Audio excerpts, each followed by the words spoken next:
As a student at the Merchant Marine Academy, Jordan Wiseman was shown a computer simulation that was used to train maritime pilots.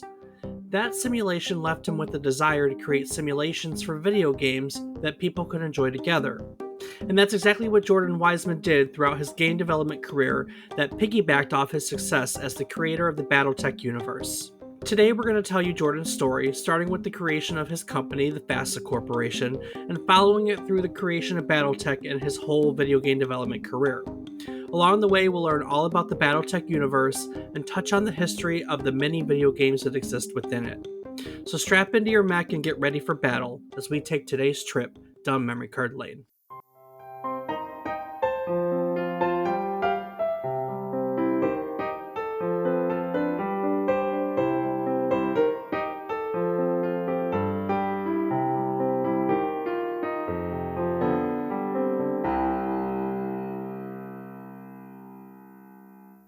Good morning, good afternoon, and good evening. I hope these words find you well. Hello, and welcome to the 132nd episode of our Video Game History Podcast, A Trip Down Memory Card Lane.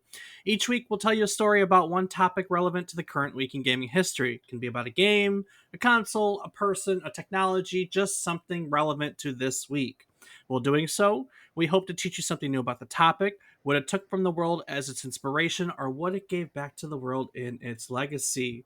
Today, we're all going to learn about the history of Jordan Wiseman and his creation, the Battletech universe, and the video games that it has inspired, starting with Battletech, the Crescent Hawk's inception, originally released for the Amiga in 1988. I'm David Casson, and as always, I'm joined by my co-host who just loves riding big mechanized things. It's my brother, Rob Casson. Rob, those are technically robots, aren't they? I mean, let's classify them as such. It's quite a ride. Oh, you know it, baby. The best. And also joining us today is my twin brother, but only by name, Dave Seley. Dave, it's about fucking time. Welcome. It's about time, Dave. Rob, thanks for having me. It's about time. Dave, welcome. So thanks. Long time listener, first time guest. Yeah. So first time guest, earliest gaming memory on a whim. Go. Commodore 64.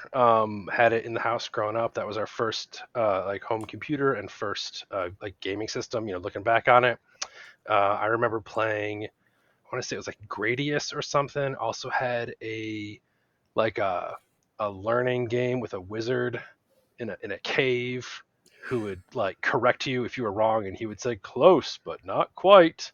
And a spy game with a car that could turn into a motorcycle and a plane. There we go. That one was good, and it played the Spy Hunter theme. That sounds about right. Yeah, I can't remember the name of it, but I know that one. Spy Hunter? No, it was not. It was the oh shit, I can't remember the song now. It doesn't matter. Moving on. Yeah, Rob, what are you playing? What's on your gaming table this week? Well, this week has saw some Rocket League, some RuneScape, some Roller Coaster Tycoon World, and some Factorio. Yes. How about yourself? Rocket League and Factorio, I believe, is it. Dave, what have you been playing? I don't even know what you're up to. I don't. What have you been playing? I play outside with a toddler. That's right. I knew the answer to that. I've been playing some Fire Emblem Conquest because I'm about 6 Fire Emblem games behind current, and a little bit of Fire Emblem Heroes, and that's really about it. I don't get a ton of dedicated gaming time, and my PC is roasty toasty. But the PC's fine. The graphics card's shot, so we may have burnt it up. It's a manufacturer error that was caught 2 years after it was released, and so anyone who bought it's boned. Oh, lovely. Wah, wah, wah, wah. Wah, wah, wah, wah, wah. Oddly enough, one of the I mean, a game in the franchise we're talking about today, it's one of the games you can kind of play, isn't it? I can play it unless you volley SRMs at me and then the game crashes. So I love yeah, that it's something so specific. Mech Warrior Online. Yeah, I can do a little bit of that. All right. Well, Rob, I'm gonna start with you. What's your familiarity with the BattleTech universe? The familiarity I have is from the video I watched today. Oh, cool. So barely none. Yeah, nope, not BattleTech. I mean, I've heard of Robotech, Get out. uh, but Just go home. yeah, that's all I got. I mean, luckily I am home, so I already abide by that one. Which video did you watch? There was a playthrough by Gaming J, Of the Crescent Hawks game or a different one? Crescent Hawks Inception. Okay. Okay. On the other hand, Dave, what is your familiarity with the BattleTech universe? So, oh man. So my older brother, my only brother, um, would play various role playing games with friends, and they went through a stretch of playing BattleTech um, when I was younger, and so I would see some of the maps and the minis and like the mech sheets, and then a cousin of mine used to play, and again would see the mechs and the maps and the sheets and things like that. My first real hands-on experience was playing, I believe it was Mech Warrior at a friend's house. And this would have been maybe 93-ish. So the game at that point would have been a couple years old. But this would have been the first game where you're actually, in the cockpit moving around and blowing up the mechs. Since then, I've probably played close to a dozen different Mech Warrior BattleTech video games. Everything from most of the actual Mech Warrior series, Mech Warrior 3050, which was like the isometric SNES Mech Warrior game. Mm-hmm. Some Mech Assault on the Xbox with my friend Cassidy, Mech Warrior Online, BattleTech. Yeah, I've put a few hours into those games, and then I've also dabbled in the tabletop game as well. So you have some familiarity. I Oddly enough, for all of that, I would call myself a roughly a medium BattleTech fan. I love that phrase. I'm a medium fan. Yeah, I know enough to tell you about the various eras of play and that the history covers over 500 years of future activity, and there's great houses and clans and mechs, but uh, when I talk to my friends who are really into it, I know nothing. I mean, that's kind of the way all these all these hobbies work. There's always someone to one up you. There's So there's a lot of people to one up me. that's true. BattleTech is big. It's been around for a long, long time. It's older Um, than we are. what? Uh, close actually. It's as old as we are. About. It's about as old as we are. We'll get there. It goes back pretty far. Today we're going to learn about the story of Jordan Wiseman, who is one of the creators of BattleTech, and throughout his schooling, Wiseman always had trouble learning. He suffered from dyslexia, and it was something that he always fought with. He really struggled with school. When he was about 16, he was introduced to Dungeons and Dragons, and he said that that was life changing for him. It provided an incentive for him to actually learn reading well, and it was kind of the thing that sparked a love for role playing games, right? So Jordan grew up in Chicago near Lake Michigan and always enjoyed going and watching the boats sailing. So after he graduated high school, he enrolled in the Merchant Marine Academy. He didn't have good grades and wasn't really skilled, and with that learning disability, he really felt like he didn't have many options. So he enrolled in the Marine Academy, Merchant Marine Academy. And while he was there, he was given a half-hour tour of a computer bridge simulator that the school used to train maritime pilots. Now, Jordan was really impressed by it, and he decided that he wanted to build something similar for gaming purposes. So he left school and he tried to secure funding for a multiplayer simulator project. He did not succeed. He was not successful doing that at all. but the spark was always there. He was a fan of role playing. He knew he wanted to do something different with it. So in 1980, he partnered up with another Marine Merchant Academy student, L. Ross Babcock. They each had $175 to their name, and they put it together. And with $350, they founded, is it the FASA? Is that how you say it? Do you know, Dave? FASA, yeah. Yeah, they founded the FASA Corporation. So FASA is a play on NASA. It's called the Freedonian Aeronautics and Space Administration. Fredonia is their nod to the 1933 Marx Brothers silent film called Duck Soup. A classic. Classic. Marx Brothers films are always classic films. So initially, the FASA Corporation was producing supplement material as a licensee for a game designer's workshop role-playing game. It was a science fiction role-playing game called Traveler. They established themselves afterwards as a major player in the role-playing genre in 1982 when they published the first licensed Star Trek RPG, actually called Star Trek RPG.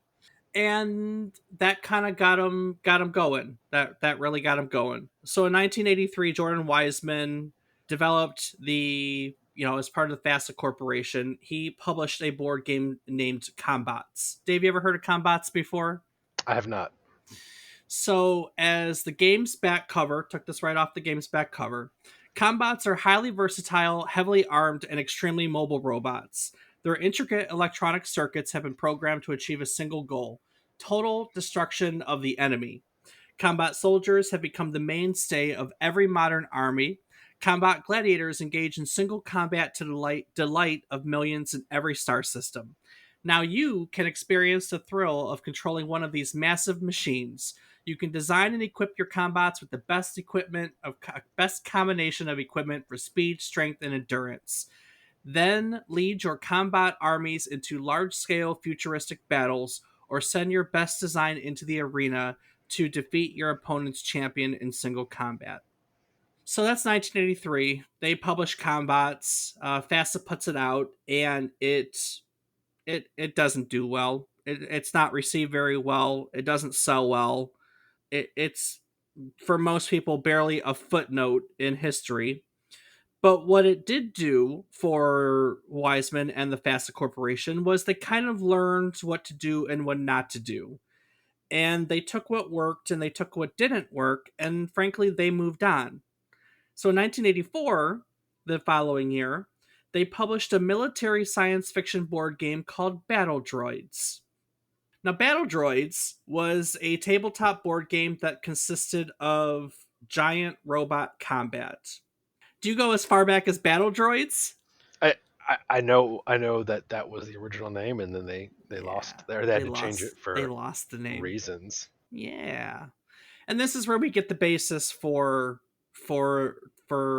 everything we're going to talk about today. So the back cover is the basis. Dave, that you're going to be able to elaborate on this. So a dark age has befallen mankind, right? Where once reigned the United Star League, 5 successor states now battle for control. That sounds so exciting. Oh, yes. War's destruction ravaged the once flourishing worlds and left them in ruins. The advancement of technology has not only ceased, but the machines and equipment of the past cannot be produced by present-day worlds. Now, the succession wars are fought over water, ancient machines, and spare parts factories for control of these elements that will lead to the final victory and domination of all known worlds. The battlefields of the succession wars are dominated by the most awesome war machines in man's history, the battle droids. These huge man-shaped vehicles are faster, more mobile, better armored, and more destructive than a battalion of 20th century tanks. Now you can control the battle droids, infantry, and tanks in this exciting game of warfare in the 30th century successor states. So what year? You said 3050, but that's not the first year. What years does the Battletech universe take place in, roughly? For Crescent Hawk's inception? Just in general, the universe itself. Between I know the early 2000s and the year 3150 and beyond. Yeah, so it's depending on which era you want to play in. Yeah, it's quite a big period. Yes. quite a big period. And as Dave alluded to, Battle Droids, it was a success. They sold all their copies, but when it came time to reprint it for a second edition, the team learned that the term droid was trademarked by George Lucas of Star Wars fame. Duh. Never heard of it. Never heard of it? Never. That's maybe want to go look into that. You're missing a whole nother universe, actually.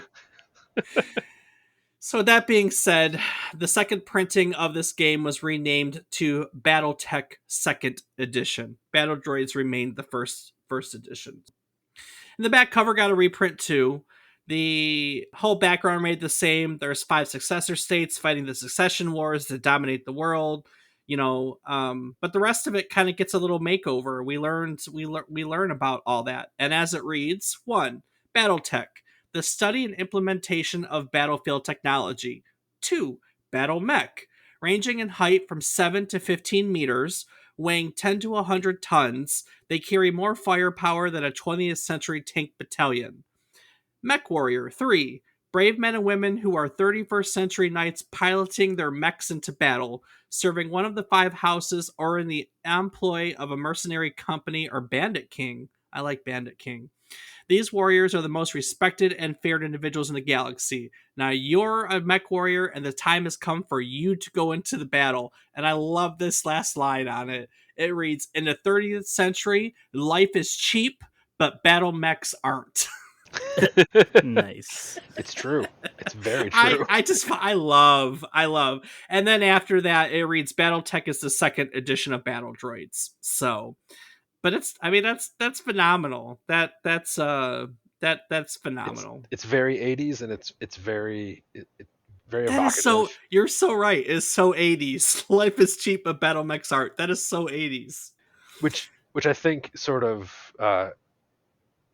speaks to a running theme in BattleTech, in the BattleTech universe and the lore, which is a lot of things just sort of stopped changing in the 80s and haven't changed since. Yeah. Even if it's been 1100 years. Yeah. Well, there's reasons too. With BattleTech, the second edition, is a tabletop game. BattleTech was established as a tabletop gaming series that has just grown over time. As you know, it still exists today. In 1986, FASA published a standalone game called City Tech, which is labeled as the BattleTech game of urban combat. It's right on the box. In 1992, we got a third edition of BattleTech. It replaced the paper cutout, playing pieces in the originals with plastic miniatures. So you would have been introduced to it sometimes after that if you saw the miniatures, right? What year was that again? 92 would have been third edition. Yeah, I probably would have. I may have seen a couple of the minis. I may also be conflating a few different memories, but I've definitely the company that still makes the metal BattleTech minis is actually not terribly far from where I live, but I will not share their name. And so just sort of by virtue of existing, I've seen a fair bit of them over the course of my life. Yeah. At this point in BattleTech's history, there were some significant changes in its design, and other things just kind of stayed put. Dave alluded to. You see, when FASA created the Battle Droids board game in 1984, they didn't actually want to go through the motions of creating their own robots.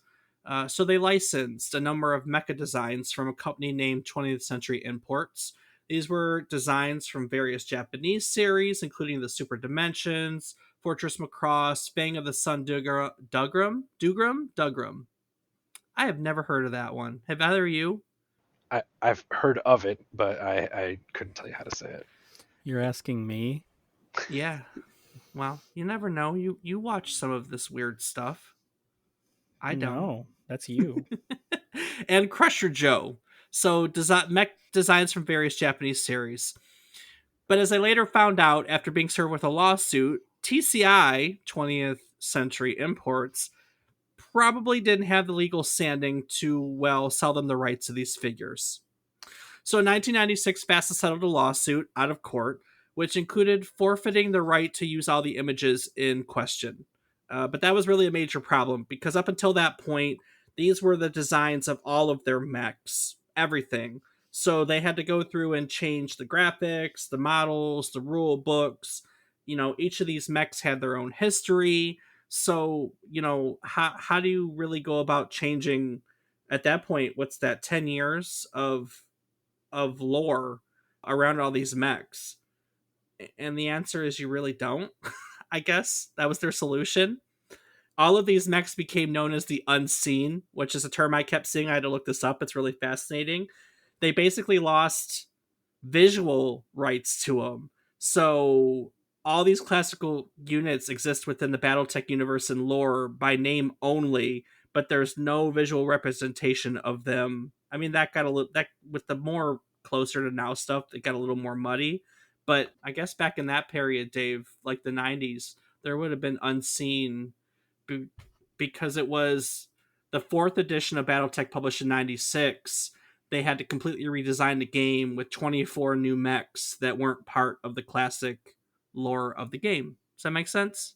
Yeah, so they could keep the names and the lore behind them. They just couldn't look like the anime sources. Yeah. So it's been a thing. Well, I mean, it's definitely a thing. They got a name, and I mean, they're literally called the Unseen, and it's really cool that I mean, they still exist in this universe. They're just they're not seen. It's just such a it's fascinating to me that they did it that way. So So so for the listeners that aren't familiar, if you play the tabletop game and you flip to one of the rule books from those eras, and on that page it'll just have the text and like the rules for that particular mech, but it won't, it just, because it's unseen, no pictures. And then it'll just go to the next page and there's a picture of the mech and how cool it looks.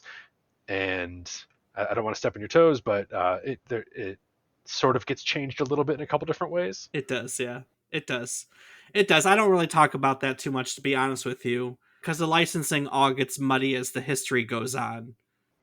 So during all this mess, FASA is growing, through all this decade, relatively decade. Just after the release of BattleTech in the 80s, Jordan Wiseman brings on his father, Mort Wiseman, to the company. The company starts to diversify into books and miniature figures. Now, if you'll recall in the beginning, Jordan Wiseman had left the Merchant Marine Academy after watching a bridge simulator, and he wanted to do something similar in gaming.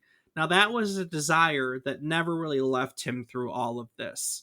So, the Facet team, as it grows, really starts to license out the work for the role playing business. The bookwork gets licensed out. The miniature goes to various companies, as Dave mentioned, one's closer to him. I mean, this work all starts to go elsewhere because Wiseman really wanted to work on the development of computer based video games.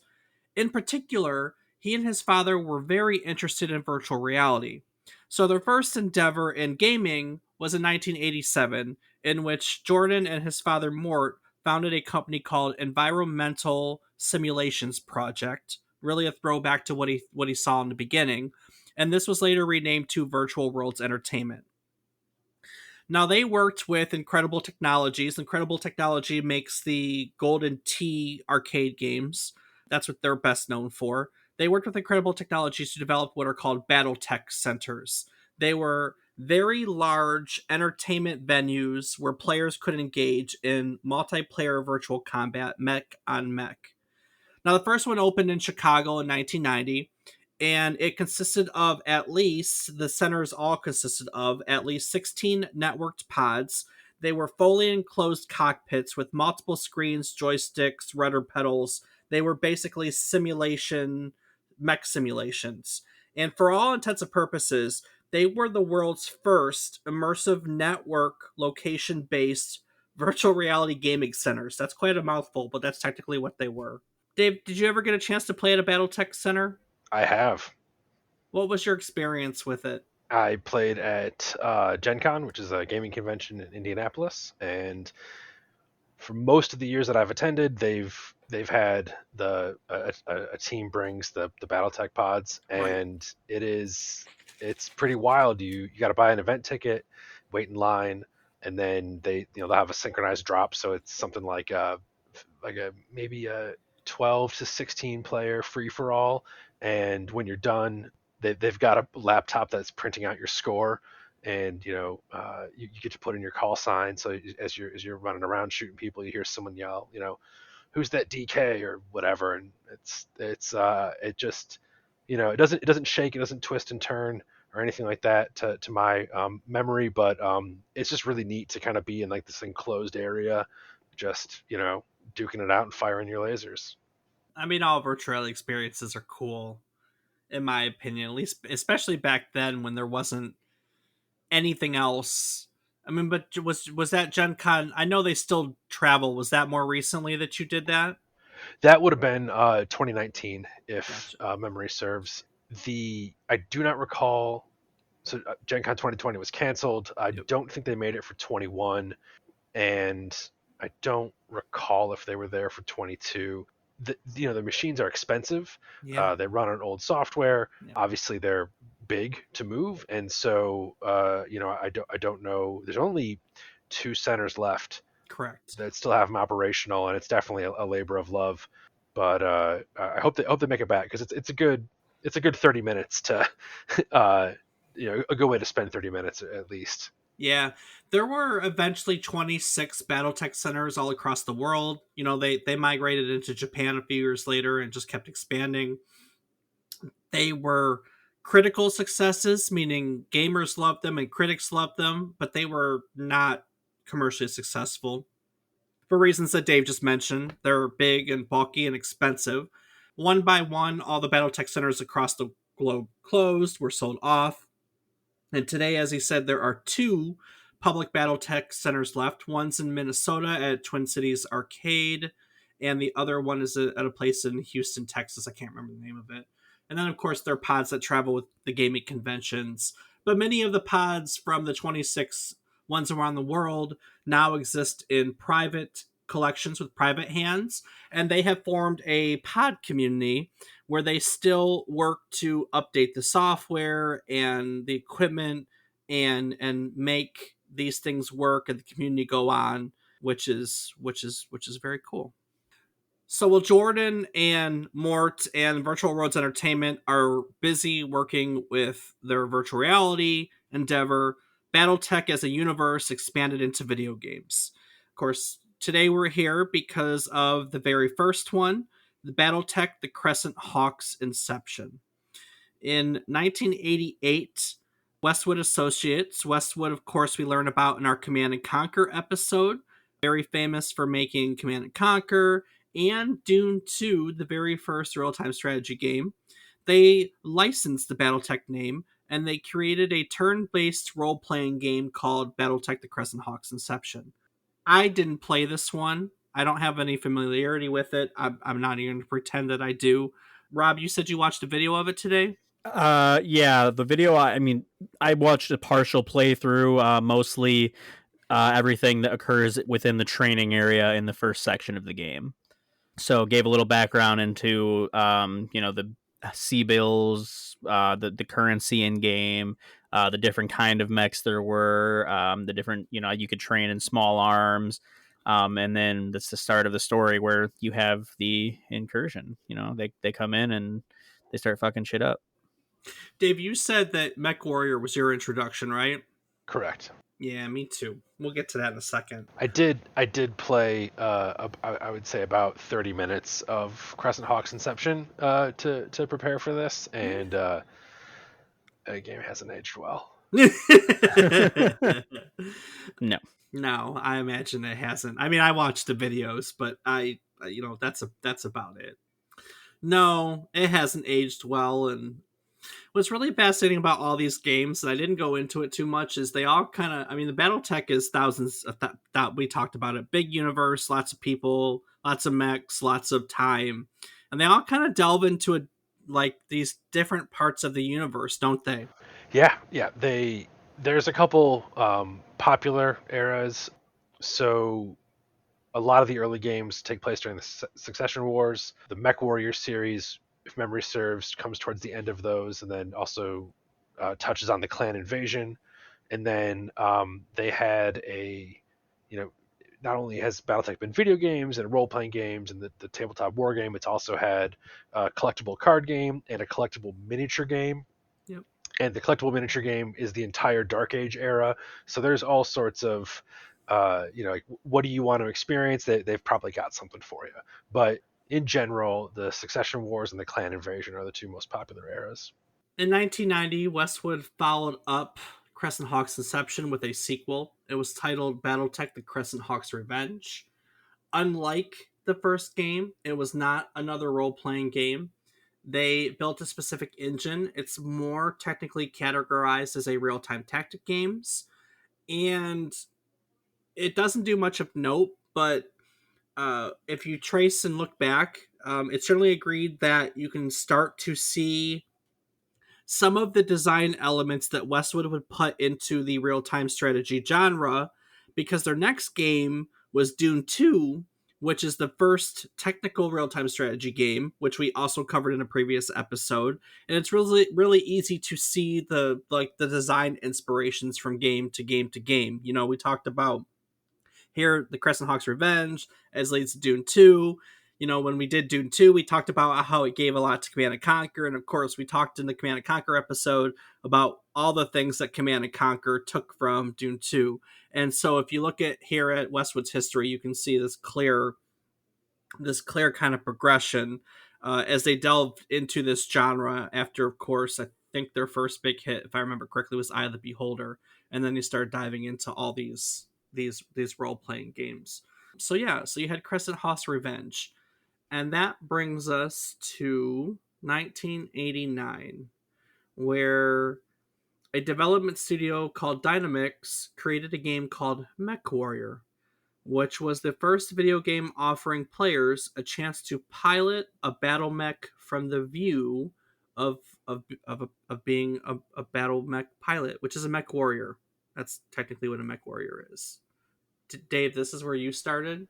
Yeah, so I remember playing at my friend's house, and his older brother was playing Mech Warrior on the computer, and you know, getting excited about the different weapons he was getting and hoping for salvage and just trying to negotiate for contracts and I was a little too young to appreciate it, but it was pretty much the coolest thing that I had seen all that weekend. So it definitely like never left my consciousness after that.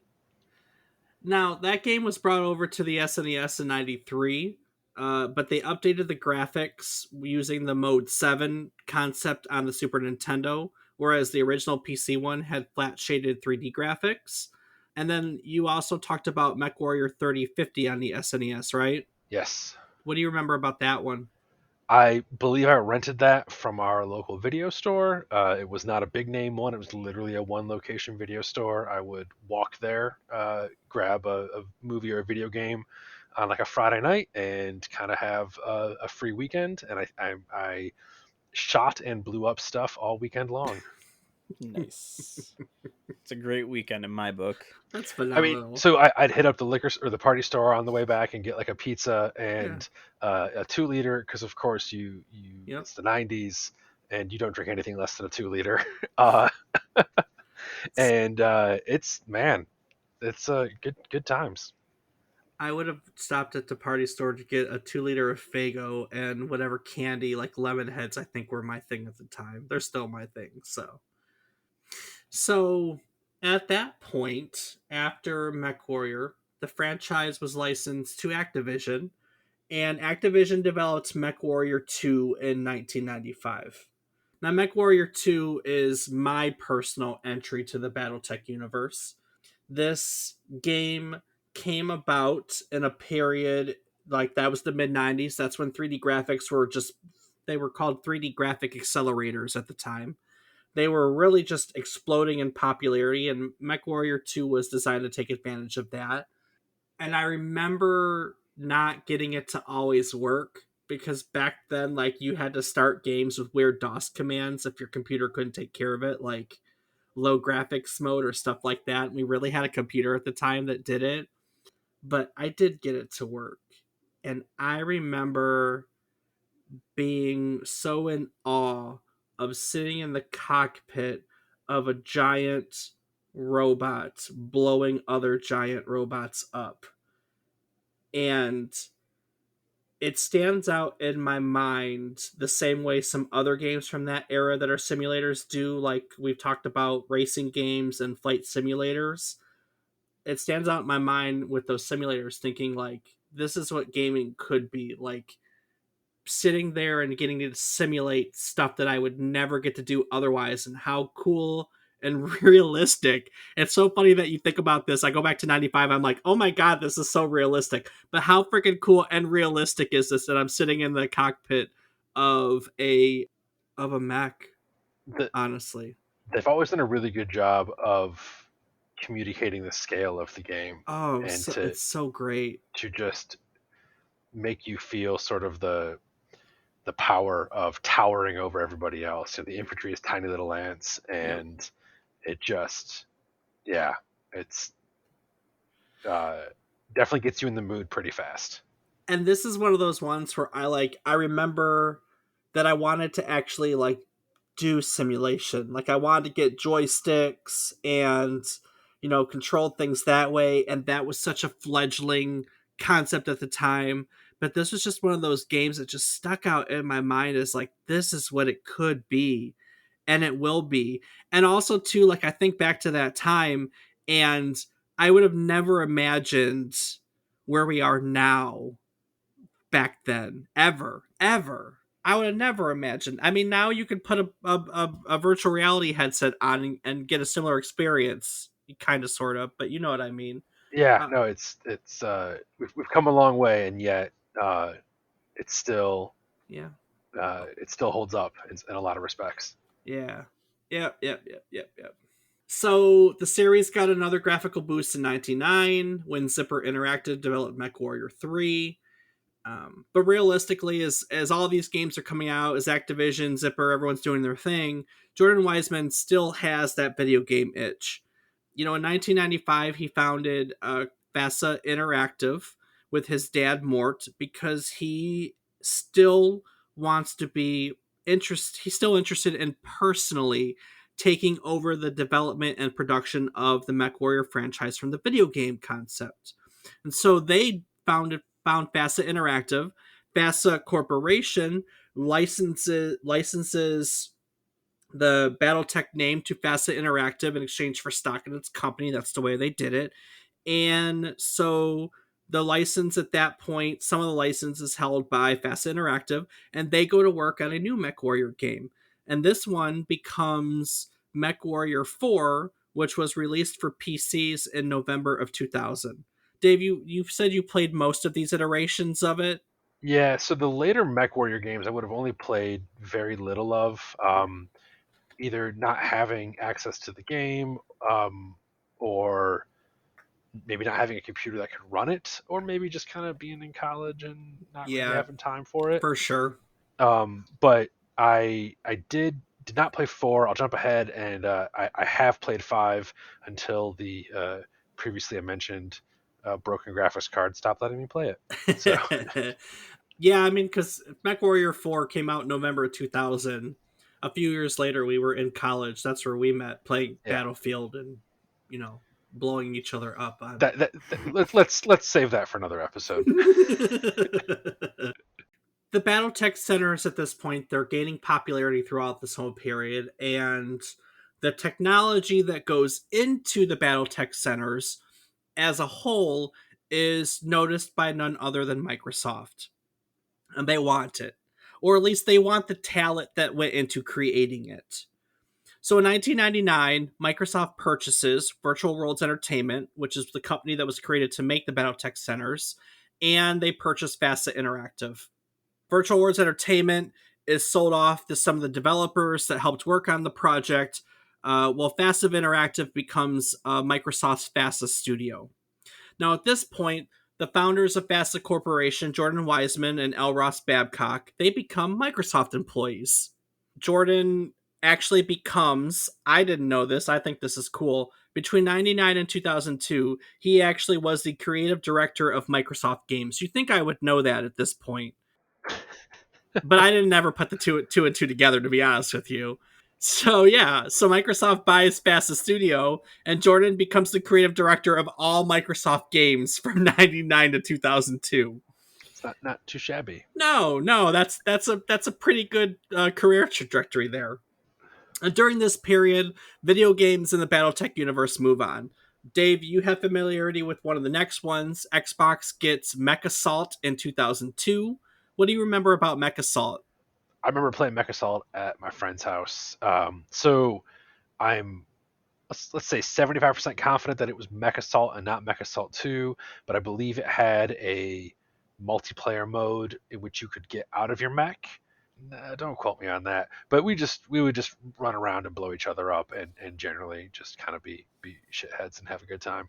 Uh, yeah, well, actually, Mech Assault, the original one, was one of the first video games to feature the ability to be played on Xbox Live with other people, We which we I did not do that. We were not. Uh, we, it we, was we, we one. didn't have that kind of money. Yeah, well, I mean, at the time there was no Xbox Live. It was literally one of the first. So I'm sure when that game came out, and everyone's like Xbox Live. Most people cocked their head sideways and went, "What's Xbox Live?" So, but it was one of the first video games to actually be able to be played on Xbox Live.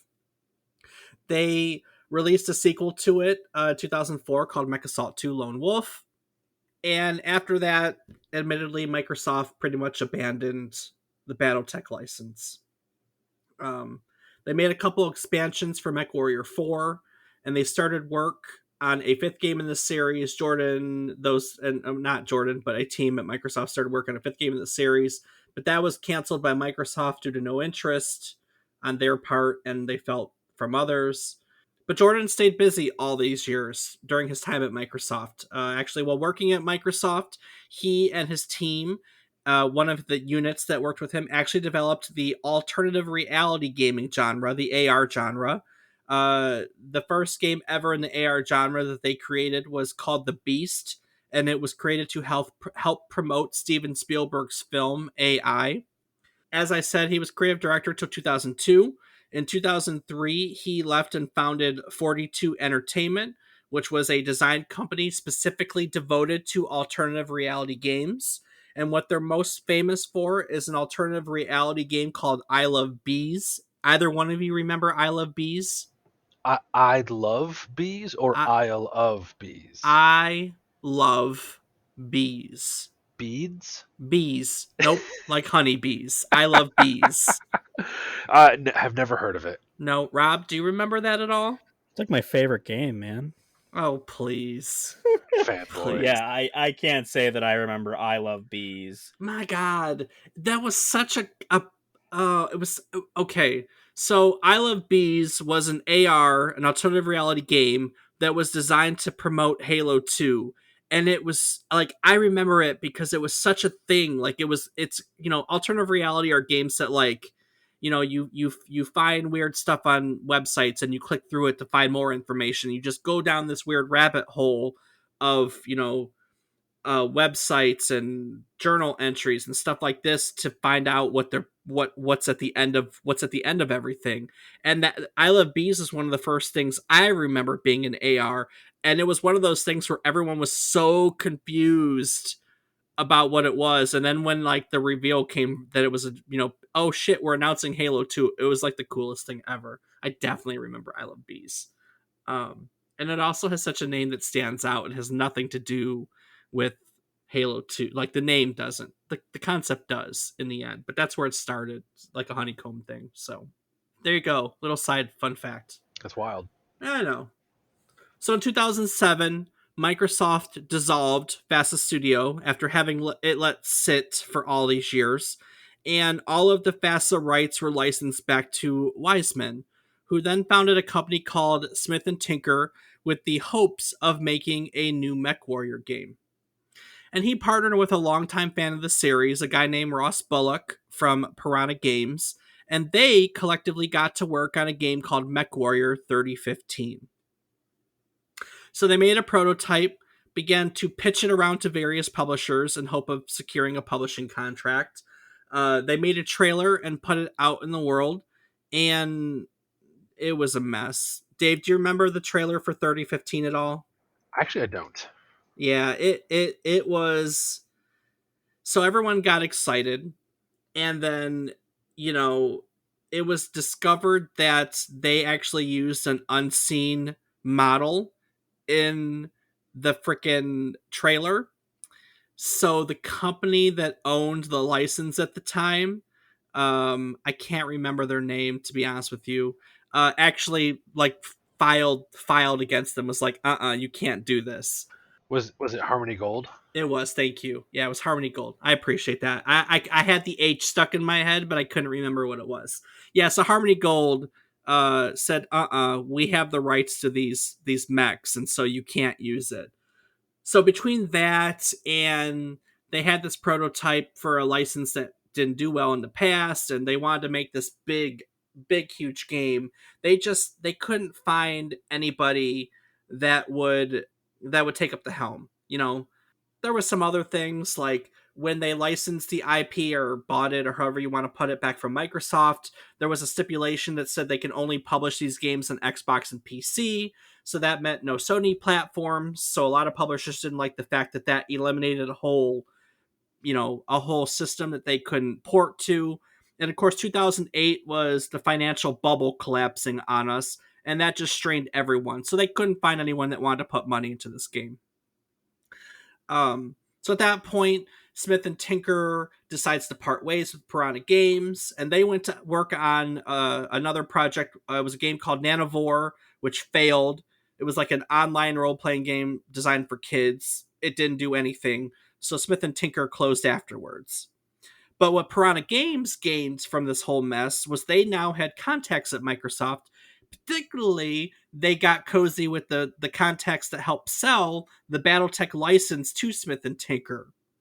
So they worked with them to get the license, and they scaled the project back to a multiplayer only game, redesigned everything, and everything is much more manageable in the scale. So they had luck finding investors that were willing to invest in that, and that, released in 2013, became MechWarrior Online, which, Dave, you have played.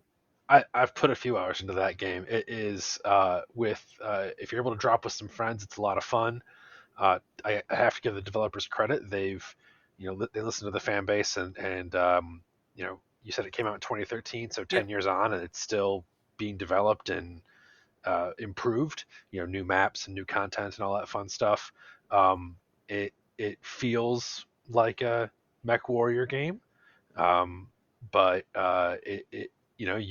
it's not fast. You plot around in a, No. when a mech's top speed is 40 kilometers an hour or whatever, you don't exactly move pretty quick, but man, you can burn a lot of hours in that with a good group of friends.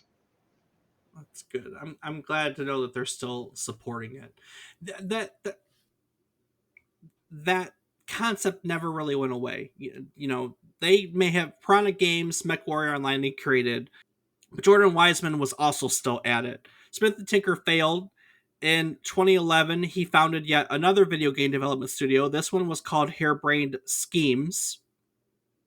After working on a few mobile games, the studio started developing games in their Shadowrun franchise. Shadowrun is another popular licensed game by FASA. And in mid 2015, Harebrained Schemes started a Kickstarter because that was the end thing in the mid 2010s era. My wallet says that Kickstarters are still the in thing.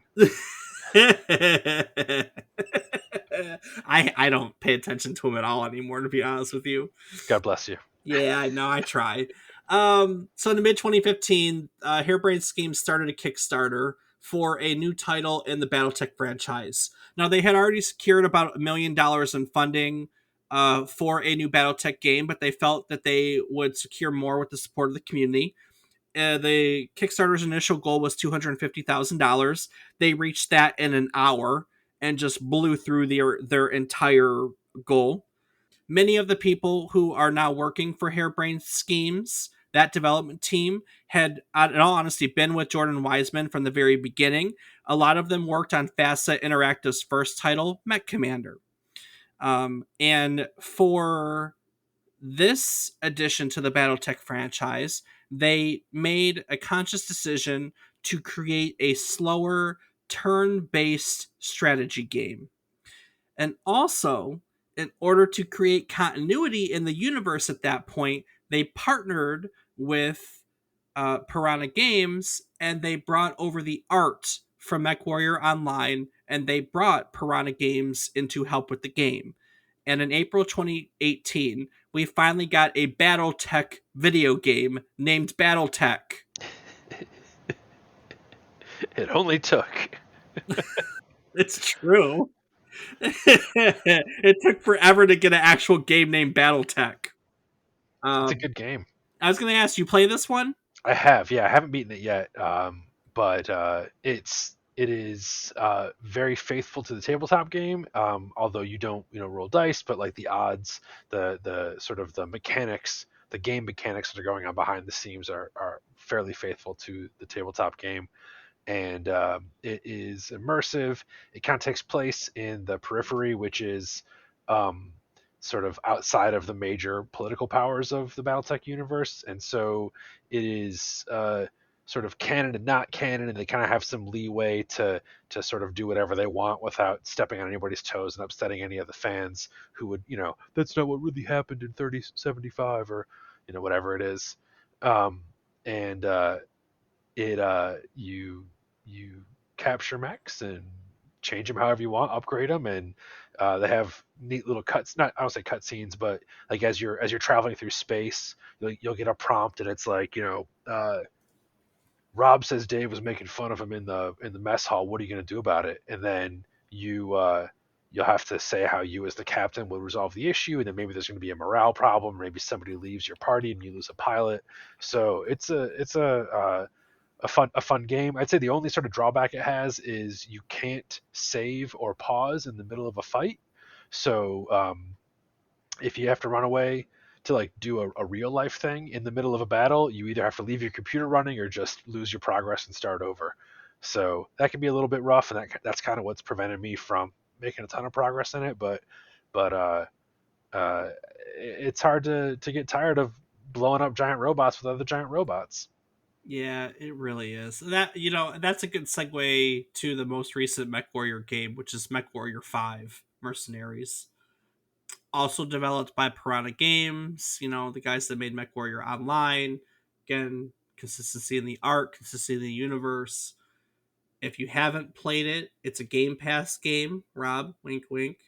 It's fun. It has a lot of the same sort of there's some tropes in BattleTech. I'm sure anyone who's heard of gaming is surprised by that, but it it has a predictable start, but again, blowing up robots, picking up the pieces, making new robots. It's a good time. It is. I was honestly, if I had a little bit more time this week, I may still install it and play it because I got the itch going back through all these games, just go remembering back to MechWarrior 2 and how much of in awe I was of piloting a mech, and I'm curious what that feels like in a modern context. and, And if and to the credit of the MechWarrior 5 designers, they have patched it and cleaned up a few things about it. They've released a few DLCs for it, um, and overall, in the modding community is fairly active as well. It can be multiplayer, so you can bring in a friend to pilot another mech in your lance, which, given how bad the AI is, sometimes is pretty needed. But it's good fun. it definitely sounds like it. I read something. I didn't really know where to put this in, but you talked about the five houses and just the history of BattleTech, right? Yes. And I read a really fascinating interview with Wiseman at some point. I'm not sure where it is, but someone asked him. Maybe it was when one of these modern ones were coming out. Someone asked him like where he got inspiration for this, like, and it was in the context they compared it to like modern fantasy, like Game of Thrones. Literally, that was one of the comparisons, like Game of Thrones and things like that. And Wiseman responded, he's like, well, we kind of all got it from the same place, didn't we? These are nothing different than all the Roman states that fought amongst one another during their history. And I never really thought about it from that perspective. You know what I mean? I have to say I haven't either, and it's spot on. You have the sort of the height of the Roman Empire, which would be equivalent to the Star League, and then it falls and fractures, and everybody's sort of fighting for their little square of dirt and their little bit of power that they can hold on to, and they think of it as a zero sum game. So things get pretty bloody pretty fast. Yeah, it was really fascinating when I came across it. I was like, huh, he's not wrong. Like there are so many games that take that concept and roll with it. And it is really obvious here, like when you look at the universe and the lore in context, you know. That was a Also, cool. also with the lost Roman legions, then you have the clans Yep. who have left and then come back. So there's definitely it goes deep. It definitely does. Big lore, lot of time, a lot of years to build up this universe. So So many years. that's the most recent MechWarrior video game, MechWarrior 5, which you can still play. Jordan Wiseman, to his credit, he's still working on games as part of Harebrained Games. Harebrained Games now though is owned by Paradox Interactive. They were bought, I think, in 2018. One of the big strategy publishers. Paradox Interactive, of course, famous for Crusader King, City Skyline, Europa Universalis, Hearts of Iron, Mountain Blade, Pillars of Eternity, and that's just a few in their library. I mean, they're like the strategy publisher, in my opinion. FASA still exists. They haven't been an active corporation since 2001. What they've done is they retain intellectual property rights and they just kind of license those off, but they don't exist as an active corporation that actually produces anything. R.I.P. FASA. FASA, I'm still mad about it. are you? Yeah, so they released a miniatures game in 1999 called Vor: The Maelstrom, and it was the second miniatures game I played after Warhammer, and I loved the look of it. It was this weird uh, sort of science fiction world, sort of a near future, alternate future. The Soviet Union's still around, and there's all these different alien uh, species, and basically Earth gets sucked into this like cosmic anomaly, and we have to duke it out with the other entities that we find there.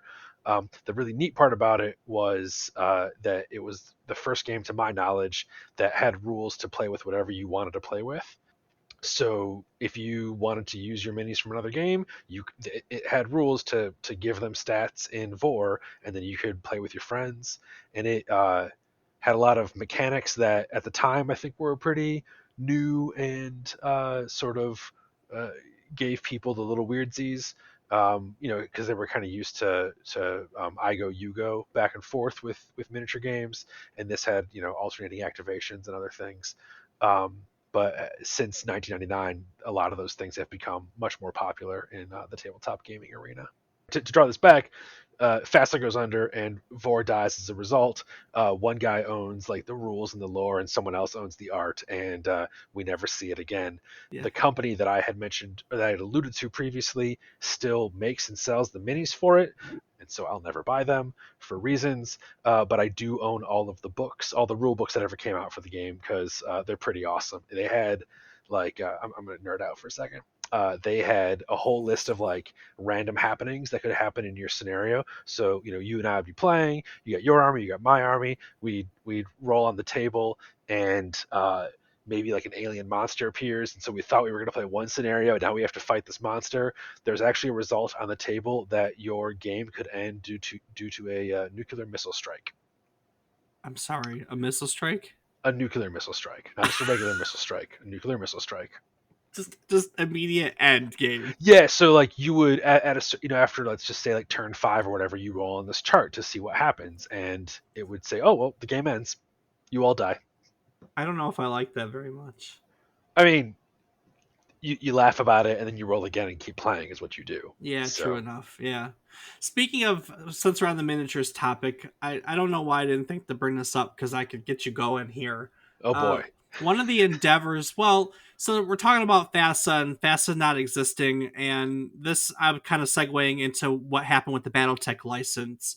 I didn't talk about one of Jordan Wiseman's other endeavors, and I'm curious if you have any familiarity with it.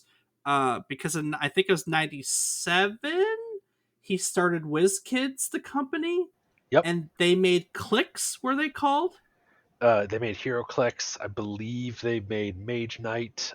They've done a number of other games. They did the Mech Warrior Dark Age, which is the collectible click-based Mech Warrior game that was popular for a few years. I played HeroClix for a bit. It just ended up kind of not really being my thing, and I gave them to a neighbor who was pretty thrilled to have them. I've always kind of found the various click games to be uh, interesting, but never really something I wanted to do. So the BattleTech license was licensed out the WizKid for a hot minute. Because you said they did the Dark Age, right? Yeah, they did Dark Age, and that's a bit controversial for various reasons, but it was popular. I never got into it. Again, one of those things where I looked at it and I was like, man, those are pretty, but that's gonna make Dave a poor person. So Yeah. I didn't. What I do remember was for some, if not all of the run of Dark Age, the you could get a feel for the rarity of the contents within a package by feeling how heavy it was relative to others. And in general, the heavier it was, the rarer it was. And so people were going into stores and The just scales, probably. not with scales, but they would just pick up all the boxes and buy the heaviest ones. And in general, we're getting the rarest mechs. So any store with a manager paying attention kept all the stuff behind the counter, and they would hand you a box, but they wouldn't let you touch it in advance. Oh, that's clever. Well, that is pretty smart, actually. Yeah, that's pretty clever. Yeah, so the BattleTech license with the WizKids, and it changed hands. Eventually, it ended up in the hands of a company called Catalyst Game Labs. That is a company created in 2007 for the sole purpose of publishing print Shadowrun and BattleTech source books. And Catalyst Game Labs is still doing it to this day. Not only are they still doing it to this day, they're releasing another Kickstarter at the end of the month, going live during the first day of Adepticon. They've been updating. Have they been updating things? I know they keep releasing beginner BattleTech boxes. I know another one I saw came out in 2022. They're still. I mean, like I said, they've done. They did a Kickstarter for new plastic miniatures. They are pre-built, which is not. They're pre-built and they're on the base, so they're basically ready to play. You just have to prime them and paint them if that's your thing.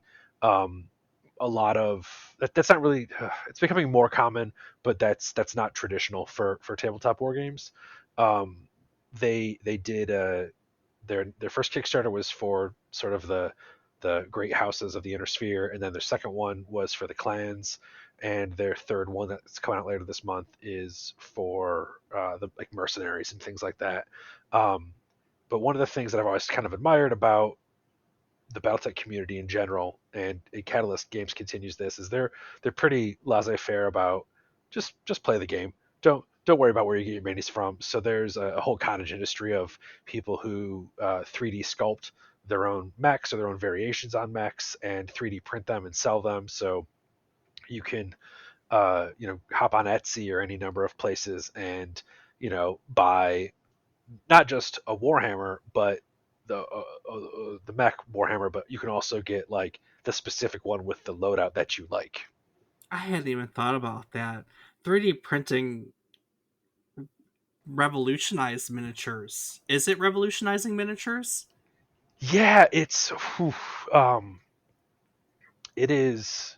It's definitely revolutionizing miniatures. It is making new companies really rethink how they enter the market because people want it exactly how they want it. Yeah. And if you sell them the STL, the print file, they'll make it how they want it. And so I've bought 3D printed minis that were sculpted at one scale, and I had somebody shrink them down, or make them bigger, or switch out a weapon or something. There's it doesn't take a whole lot of internet sleuthing to find it, but entire websites dedicated to sculptors who either maybe through like a Patreon or something will release new models monthly. Some of these models have rules for specific games, or the creators make their own games. Some of them are just sort of like, I don't know, I think this is a cool dude with a gun. Do whatever you want with him. That's great. I hadn't even thought about that 3D printing's effect on that hobby. That is so fascinating. Yeah, I hadn't even considered it. I have a box of 3D printed minis behind me, and then I also have about a half dozen or a dozen BattleTech minis right next to me right now. So, in That's addition to a number of other games. that's fantastic. Speaking of additions, if tabletop gaming isn't your thing, there are other ways to experience the BattleTech universe. Of course, we covered the history of all their video games today. If you're into books, there are more than 100 tie-in novels that are set in the BattleTech universe. There have been licensed comic books produced over the years. 1994, Fox had a 13 episode animated Battletech series. Dave, was that any good? Yeah, okay. All right. That Okay. says it all right Pass. there. Yeah, pass. Maybe don't watch that. Okay, so here's the beauty of that series. It's awful, and was adopted into the canon of the BattleTech lore as propaganda. So in the BattleTech universe, that cartoon was broadcast as entertainment and is considered to be propaganda. Wow. Okay, well, so if you want to watch propaganda in the Battletech universe, watch the It 1994 Fox animated Battletech series. or don't. It's pretty bad. To be fair, a lot of mid 90s cartoons on licensed IPs were questionable. Listen, as long as you're not talking about Biker Mice from Mars or any of the other, flash in the pan Yeah. Yeah, the mid 90s 90s they cartoons. were wild. I do miss Saturday morning cartoons, like that concept though. Hey, fun fact and tangentially related to BattleTech for a few reasons. You can watch Exo Squad on Peacock for free. You need an account, but you don't need to pay anything. So if you want to watch a gritty early '90s mech cartoon that wasn't BattleTech, but kind of was, but sort of not really, you can watch Exo Squad. Okay. Exo Squad it is. Yeah, unless I'm forgetting something, Dave, that's BattleTech. Yeah, they also have a role playing game if that's your cup of tea. Although it sort of ties into the tabletop game, and you can kind of mix and match as you want. If you want to experience a tabletop game without uh, investing into the necessary infrastructure, there's a program called MegaMech, which basically lets you play the tabletop game on your computer. Well, Battletech has quite a history, and some of its games are tied to other games. Like the topic for today, our inspiration for doing a Battletech game, the Crescent Hawks Inception, was created by Westwood Associates. As we noted, Westwood Associates also did Command and Conquer and Dune 2. And these are both games that we've done old episodes on. Of course, if you want to check out these episodes, you can do so by going to our website at www.memorycardlane.com. And Rob, what else can people find on our website? Well, Dave, they can also find calendars of both previous and future episodes. You can Ooh. find a little blurb about Dave and not really me because I Nope. don't like to write. Nope. Links to our social medias such as Patreon, our Discord server where we talk about games and post cool stuff from the episodes, and links to Dave and I's social medias again. Which Again. Dave? Oh, What do you do? I'm David is wrong. I just go on the internet and spew out wrong things. That's the best way to get the right answer. Whether or not that's the wrong information or just things that when it comes out of my mouth you go, damn, that's just wrong. That's for you to decide. I Rob, like like it. Rob, Thanks, Dave. Rob, what about you? What are you doing on social media? Well, I am on twitch.tv/FATBOIRIPZ. I already know the answer for Dave. He's on the social media network known as Going Outside and Experiencing Life. Yeah, I'm I like, don't.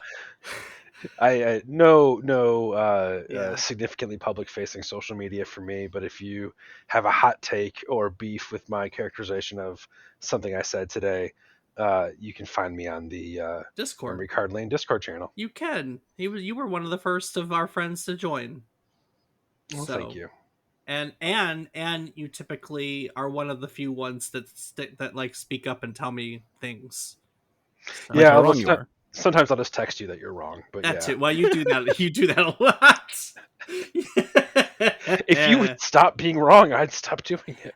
Yeah, well, it's a lot of information to cover every week. I sometimes just don't try, honestly.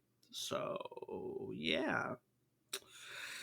Well, each week we teach you about a topic relevant to the current week in gaming history. This week, we learn all about the BattleTech universe. From beginning to end, the history of BattleTech, the history of BattleTech video games. It has been all things BattleTech today, which was a lot of fun, to be honest with you. One of the best things about doing this podcast week in, week out is as we teach you things, we learn them. I did not know nearly this much about Battletech before I sat down to do my research for today's episode, and that is the most fulfilling part for me every week is I get to learn all these fun things while teaching them to you, our dear listeners. The teaching learning cycle, fantastic. It's part of our commitment to it. We like to go roundtable and talk about our biggest takeaways. What did we learn this week? Dave, as our guest, I'm going to start with you. Did you learn anything today? I did. Yeah, the tightly woven connection between the BattleTech games and ultimately, Microsoft and various games that they've developed. I did not know that it was that connected, um, and pretty interesting to learn that. Rob, what did you learn today? I think that the most interesting fact for me is the existence of BattleTech centers. Yeah, That yeah. sounds fucking incredible. That sounds so cool. Like, obviously, I've been to arcades that have the normal cabinets and VR and stuff, but like, to my understanding, these are entire centers dedicated around this one game, and pods that you could sit in that were interactive with that. So it's all simulators for the same game all together. Like, that's just freaking cool. I just think it's cool the concept of like a dedicated, like, we're dedicated to this game, this fandom, this universe, come into our center and pilot a Dave, how many stories tall are these? Oh God, anywhere from like 2 to 5. Yeah. I mean, you Wow. know what I mean? 4-story tall mech, 5-story tall. I mean, that's just cool. That's cool. It is super cool. So, yeah. So for me, I really enjoyed. I never really understood how interwoven Jordan Wiseman as the creator of BattleTech was with the video game BattleTech universe. There's so many people that create game, like, let's take Dungeons and Dragons. Let's be honest, they created Dungeons and Dragons, and then those guys video games, that Dungeons and Dragons as a video game kind of took on a world of its own. You know what I mean? Absolutely. But Jordan was interested in making video games in the very beginning, and that notion never left him, and he dropped in and dropped out of it. But throughout the history of BattleTech, he kind of always had a part in doing something video game related with BattleTech. I mean, they created the virtual world entertainment in the 80s, like late 80s, you know? So, not too long after BattleTech came out, and just he went from virtual reality to video game development and back and forth. And I just didn't know he was so interwoven with the franchise as it transitioned over to video games. That was really fascinating for me to kind of see how that played out. So, yeah, that's my takeaway. And we did it. Congratulations. Woo! Oh man. Well, David, thank you. You're welcome. Thanks for I having me, Dave. I Rob? knew I picked the right person when you said I'm gonna nerd out on miniatures right now. I, Medium I medium BattleTech fan, my ass. I mean, yeah, I get what you're saying, but still, like, listen. If some of my friends heard me describe myself as a medium BattleTech fan, they'd say that was an overstatement. So, they'd uh, go, they'd go. That's giving him a little too much credit. yeah, So I think the sort of the interesting thing to take away from uh, of course, you introduce new topics as you wrap up the episode, but the interesting thing to take away from BattleTech is, ultimately its roots are in a lot of the giant robot anime. yeah, Um, and to see just kind of how pervasive giant robots have been, whether it's like Titanfall or Steel Battalion or Armored Core or any number of other, like, you can't, if you go into the sci-fi universe and some fantasy ones and you throw a rock, you're going to hit a giant robot, and it is in no small part because of BattleTech. Dave. Last opportunity. Anything else that you'd like to add to today's episode? I think I about covered it, but just thanks for having me. It's been a pleasure. Yes, absolutely. Rob, what would you like to add to today's episode? Well, Dave, as always, I do got to take a quick moment to say thank you to all of our listeners. It's wonderful having you along for the ride, and we hope you continue to enjoy listening. And a special thanks to Dave for joining us, longtime listener, first time joiner. But it's been a pleasure having you. It was great having an expert on this to talk to Dave, Expert. even though it gets a little confusing for me to Dave and you legion of You, Daves. you. We are Imagine one. us. I mean, you know who Dave is. If you're saying Dave, you're not talking about yourself in the third person. Man, things get You weird sure? sometimes. I mean, okay, you might be right. Maybe you do talk about yourselves in third person, so I I guess I mean, could see why that would be confusing. we have gone on double dates. It does get confusing. It's weird. It's weird sometimes, but it's fun. Oh boy. Yeah, definitely fun. Well, on that note, I'm going to take it into next week. Because next week, guys, we're getting weird with it. And we're going to Ooh. learn about some of the oddest video games that we could find. These include games about semen, train spotting, mosquitoes, and sticking your fingers up someone's butt. No joke. Nice. It's a hell of a bunch of video games, and we're going to cover them all. So stick around and join us as we go all the way out there on yet another trip down memory card lane to the thing. Skibidi dap dap dap doo doo. But